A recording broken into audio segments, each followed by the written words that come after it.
আচ্ছা, figure drawing আপনারা box করে কিভাবে সহজে করতে পারেন আমি সেটা দেখাচ্ছি।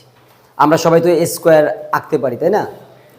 মানে এইভাবে ড্রয়িং করলে যে কোনো বয়সের মানুষের জন্য হচ্ছে কি ইজি হয়, সোজা হয়। আর আমরা আগের দিন যেটা দেখিয়েছি সেটা একটা হচ্ছে গ্রামাটিক্যাল পার্ট, ফিগার ড্রয়িংয়ের গ্রামাটিক্যাল পার্ট। মানে ওইটা হচ্ছে কি আপনি ফিগারটাকে শিখবেন মাপ জোপ সহকারে, ঠিক আছে?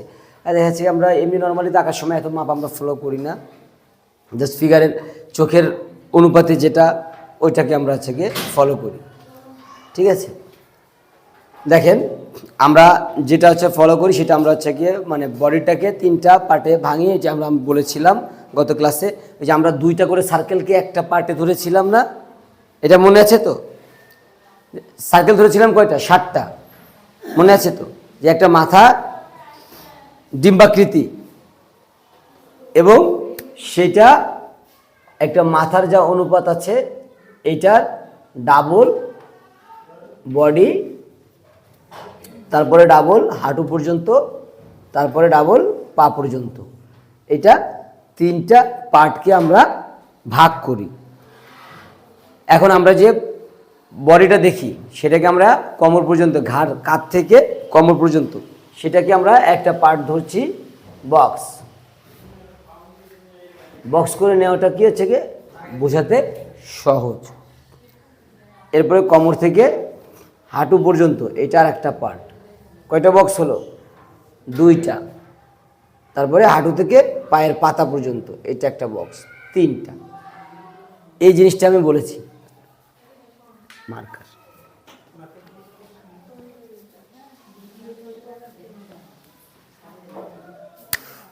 তাহলে এই যে 3টা পার্ট, এখন প্রতিটা জিনিসকে আমি বলেছি আমরা মাপটা খেয়াল রাখবো। যে দেখেন আমাদের হাতটা, এই যে হাতটা কোনোইটা কোথায়? এই যে কোমরের একটু উপরে পর্যন্ত। তাহলে আমরা যদি এইটাকে কোমর ধরি তাহলে হাতের কোনোই পড়তেছে কি এই পর্যন্ত। তাহলে দেখেন এটা ফার্স্ট লাইন।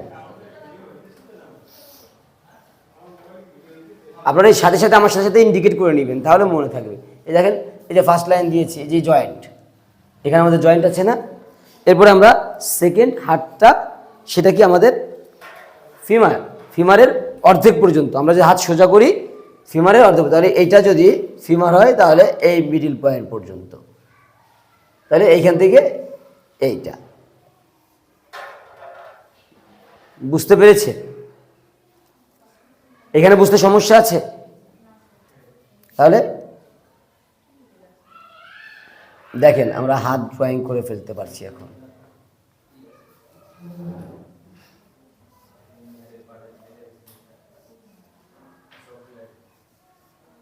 দেখেছেন? এখন দেখেন আপনি এখান থেকে যদি এই যে টি শার্ট পরান, এটা 2টা দাগ দিলে গেঞ্জিটা হয়ে যাচ্ছে না? গেঞ্জিটা হয়ে যাচ্ছে না? এখানে একটা গলা দিলে সহজ হলো। এখন জামা পরলে কি জামা কি আমাদের কোমর পর্যন্ত পড়ে না জামা কোমরের নিচে পড়ে? নিচে পড়ে। কোন পর্যন্ত পড়ে? এই যে হাতের থেকে একটু উপর পর্যন্ত, তাই না? এই তাহলে দেখেন এখন জামাটা হয়ে গেল। তাহলে জামা হাত 2টা জিনিসকে আমরা পেয়েছি। বাঁচিয়েছে। তাহলে হাত আর জামা এই পর্যন্ত কি আমরা পেয়েছি? এখন কি বুঝতেছেন? আগের দিন কে বোঝে নাই? এই যে আপনি সাথে সাথে ড্রয়িং করেন না কেন? দেখতে পাচ্ছেন না এখানে? তাহলে যে এই সাইডে আসেন, ওইখান থেকে দেখতে সমস্যা হলে দেখছে আলো রিফ্লেক্ট করে দেখতে সমস্যা হয়। গেটটা ক্লোজ করবেন। এখন দেখতে পাচ্ছেন?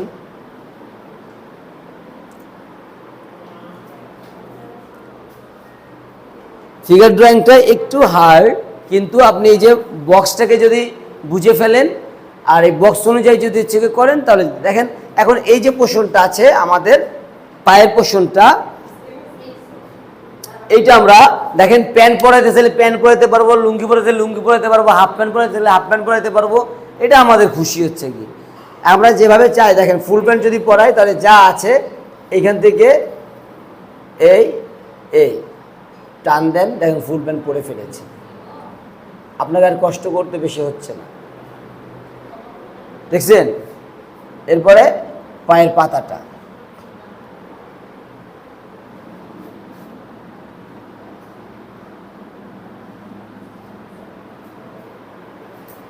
দেখেছেন, তাহলে আমার কিন্তু মাপের মধ্যে সবকিছু আছে না। আবার যদি আমরা লুঙ্গি পরাতে চাই তাহলে কি এই দাগের প্রয়োজন নাই, এখান থেকে পুরোটাকে টেনে দিলে লুঙ্গি হয়ে যাচ্ছে, দেখছেন।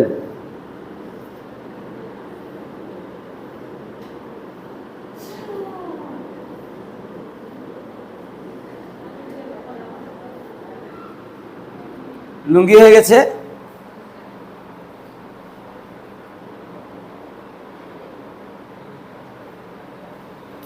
প্যান্ট এবং লুঙ্গি দুইটাই কিন্তু হয়েছে।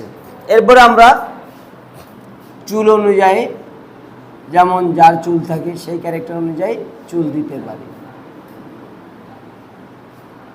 এবং এইখানেও মাথাতে কিন্তু একটা হিসাব করতে হবে, কপাল থেকে ব্রু পর্যন্ত একটা ভাগ, ব্রু থেকে নাক পর্যন্ত একটা ভাগ, নাক থেকে থুতু পর্যন্ত একটা ভাগ। এইখানেও 3টা পার্ট, ফেসেও 3টা পার্ট।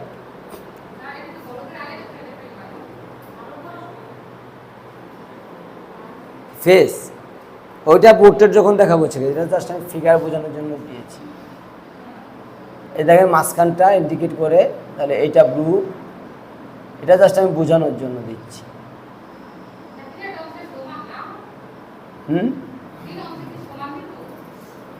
এই যে ফেসে কপাল থেকে ব্রু পর্যন্ত 4, মানে একটা, ব্রু থেকে নাকের মাথা পর্যন্ত একটা, নাকের মাথা থেকে থুতু পর্যন্ত একটা, 3টা পার্ট। যেমন বডিতে 3টা ভাগ, ফেসও 3টা ভাগ। এবার আপনি মারতে পারেন, এটা মাপতে পারেন। দেখেন আমরা বলি কপাল 4 আঙ্গুল, তাই না? এই 4 আঙ্গুল করে ধরে মাপেন হচ্ছে কি, দেখেন 4 4 করে 8 কিনা। এবং দেখেন আমাদের থুতুর নিচে 2, এই ঠোঁটের নিচে কি 2, ঠোঁট 1 আর ঠোঁটের উপরে 1, এই 4। এগুলো নিজেকে ফিল করলে এই মাপগুলো সহজে পেয়ে যাবেন। এটা সবচেয়ে মাপ শেখার জন্য ভালো পদ্ধতি। আপনি আপনার নিজেকে ফিল করবেন, সবচেয়ে নিজেকে ফিল করলে মানুষ দ্রুত অনুভূতি বুঝতে পারে। আপনি আপনার নিজেকে ফিল করবেন, নিজেকে দেখবেন, চোখটা কেমন, নাকটা কেমন, জায়গা কেমন, কোথায় কতটুকু। এই যে হাত দিয়ে ভালো করে নিজের ফেসটাকে দেখবেন। জীবনে সোনো পাউডার অনেক মাখছেন, জীবনে ফিল করেন নাই কিন্তু নিজের শরীর কেমন। ছবি আঁকতে গেলে সোনো পাউডার মাখার সাথে বেশি ফিল করতে হচ্ছে কি বডিকে।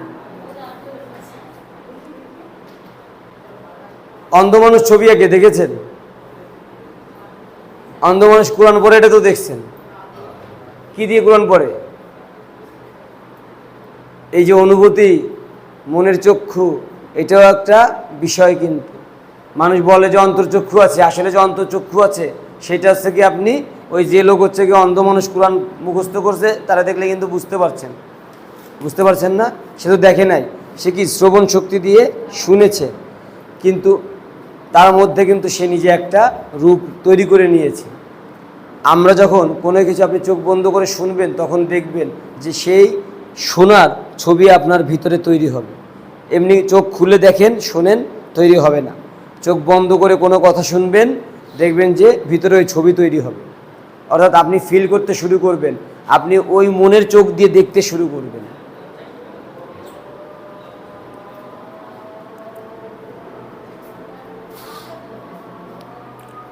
তাহলে এতটুকু কি বুঝেছি? এখন আমি কিছু বিভিন্ন আঙ্গিকের ফিগার দেখাবো, ঠিক আছে? তাহলে এই বক্সের বিষয়টা আরো ক্লিয়ার হবে।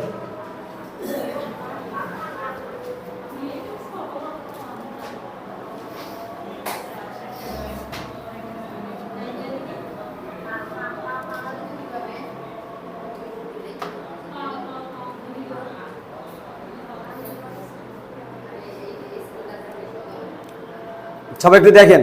এবার আমি ফর্মগুলো ইউজ করে কয়টা ফিগার রাখবো এটা আপনাকে ভালো করে দেখবেন। আপনি দেখতে পাচ্ছেন?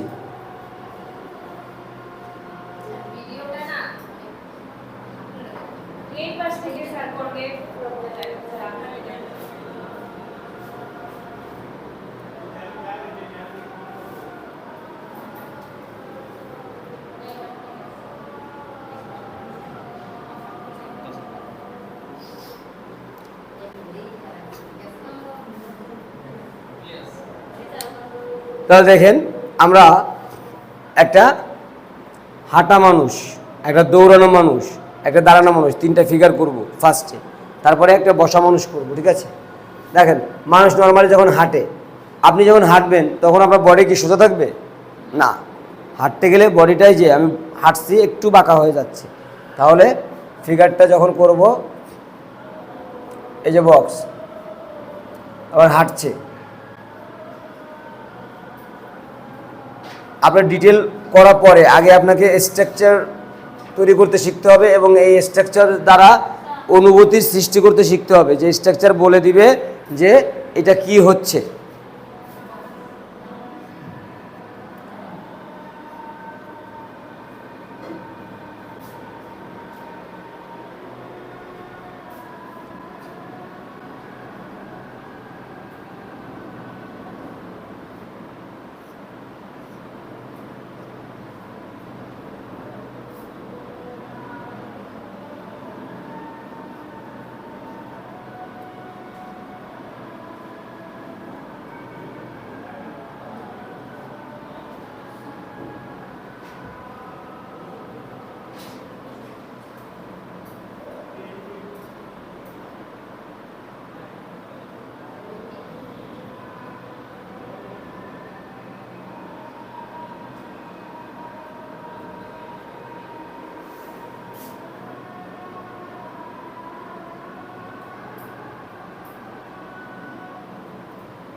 দেখেছেন,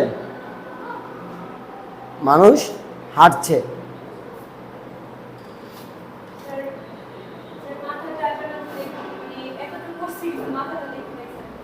এই যে আমি আলাদা করে মাথা দেখাই, একটা ডিম, এই এখান থেকে কানের পলিটা এসে এখান থেকে কান, যদি মহিলা মানুষ হয় এটা এমন করে ছেড়ে দিলে হয়, ঠিক আছে?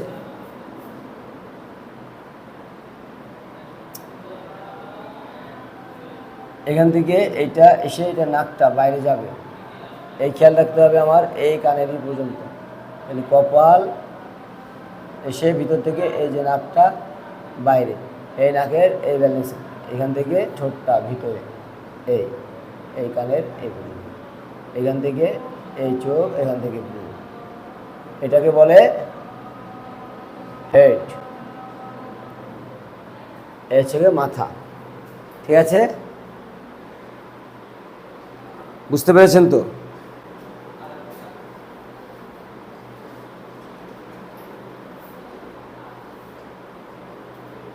ছবিগুলো কি হয়েছে?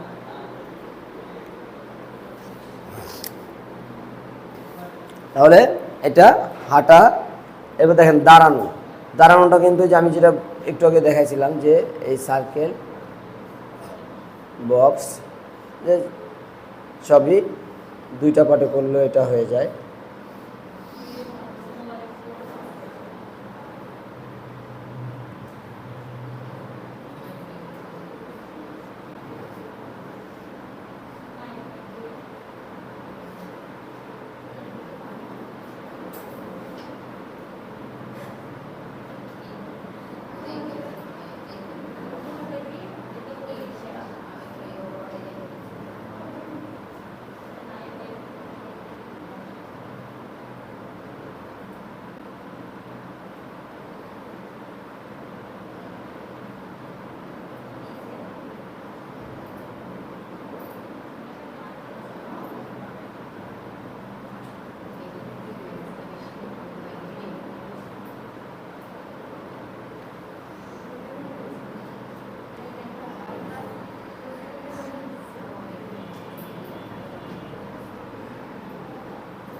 এটা দাঁড়ানো, এবার দৌড়ানো। দৌড়াতে গেলে বডিটা কিন্তু আরও নিচু হয়ে যায়। যখন আপনি রান করবেন, দৌড়াবেন, তখন বডিটা আরও ভেঙে যাবে, তখন বডিটা আর একটু নিচু হয়ে যাবে, মাথাটাও নিচু চলে আসবে।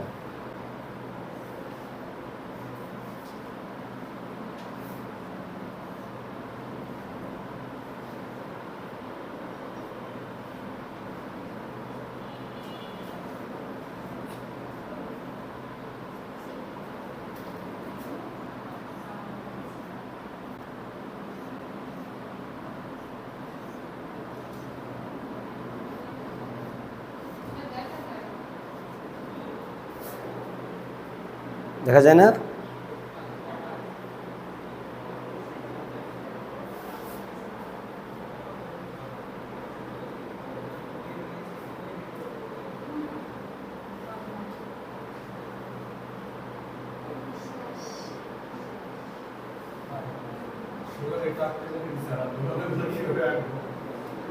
হুম,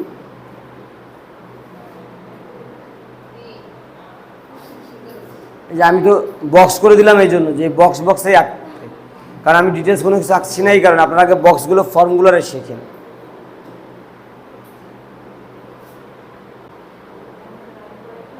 তারপরে যে দেখেন, মনে করেন যে বসে যে মাছগুলো বসা, দেখেন এটা এই আমরা বেরি জাতীয় বা চেয়ার জাতীয় জিনিসে বসি না। আপনি চেয়ারে বসলে কেমন বসবেন? এই যে এই এই এই এই চেয়ারে বসা, এটা চেয়ারে বসা।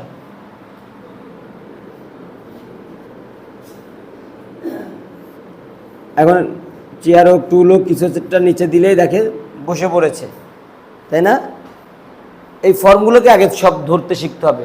প্রতিটা জিনিসের ফর্ম দেখতে কেমন, এই ফর্মটাকে আগে হচ্ছে গিয়ে আমাদেরকে ভালো করে